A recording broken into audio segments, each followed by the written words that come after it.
Hi, my name is Rebecca Bargebo. We are reporting live in downtown Winnipeg on History on Location, and we are going to have an amazing interview today with one of Manitoba's very influential leaders by the name of Sir Hugh John Macdonald. Come along.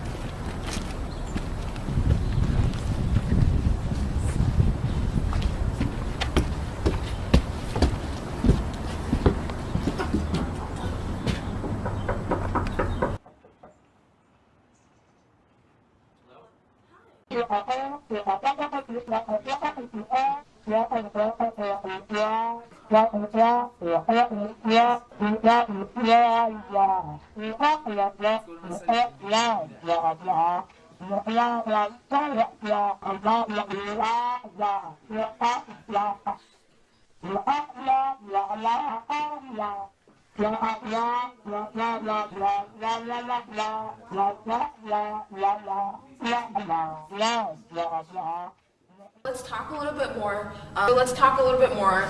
And give more background information for the people who don't know more about you.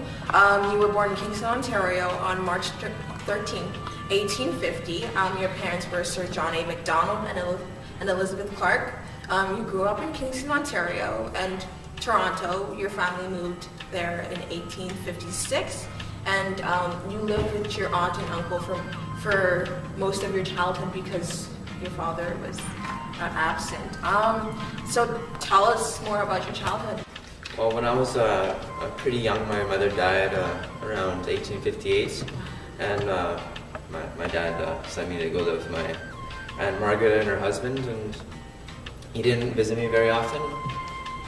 He was pretty absent, but he sent me letters periodically asking about my school work and how I was doing with my aunt. I didn't really see him too often, but because he was really busy with his job. Well, in 1860, your father enrolled you in Queen's College School in Kingston.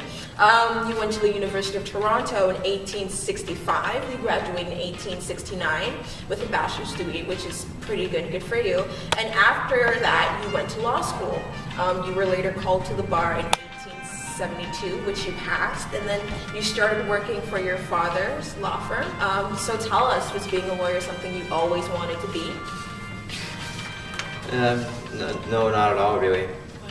When I was a child, I always craved adventure, and I found that in the military, and I served for many years. But my father was pretty persistent and trying to get me to follow in his footsteps, which I eventually did. Let's talk about your family. We know that you have a daughter named Daisy, which was from your first wife, and you also have a son named Jack, which was from your second marriage. So tell us more about that.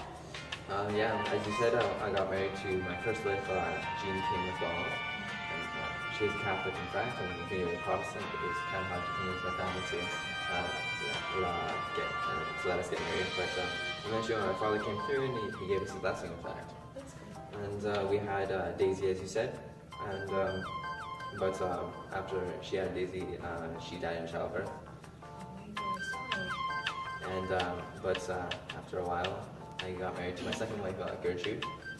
We had Jack Macdonald, but when he was 19, he died of diabetes. So it was just Daisy and Gertrude and me for a while. So from all the stories I've heard about you and all the things I've read, we know that you were a well-respected man and well-known man in Winnipeg. Everybody looked up to you and really knew about you. You were very popular in our city. And you did something that a lot of people spend their whole life trying to do, and that's leaving behind a legacy. You have a school named in your honor. There's a program named after you that helps youth in our city. Your home is now a museum and is now a National Historic Site in Canada. And you made a great name out of yourself. How do you feel about all that? Originally, when I was a child, I was quite shy, and even in my adult years when I was a premier and magistrate, and through all my different careers, I tried to be as humble as possible and try not to be in the limelight too much. Well, you truly are a great man, and I just want to say thank you so much for having us and for inviting us into your home.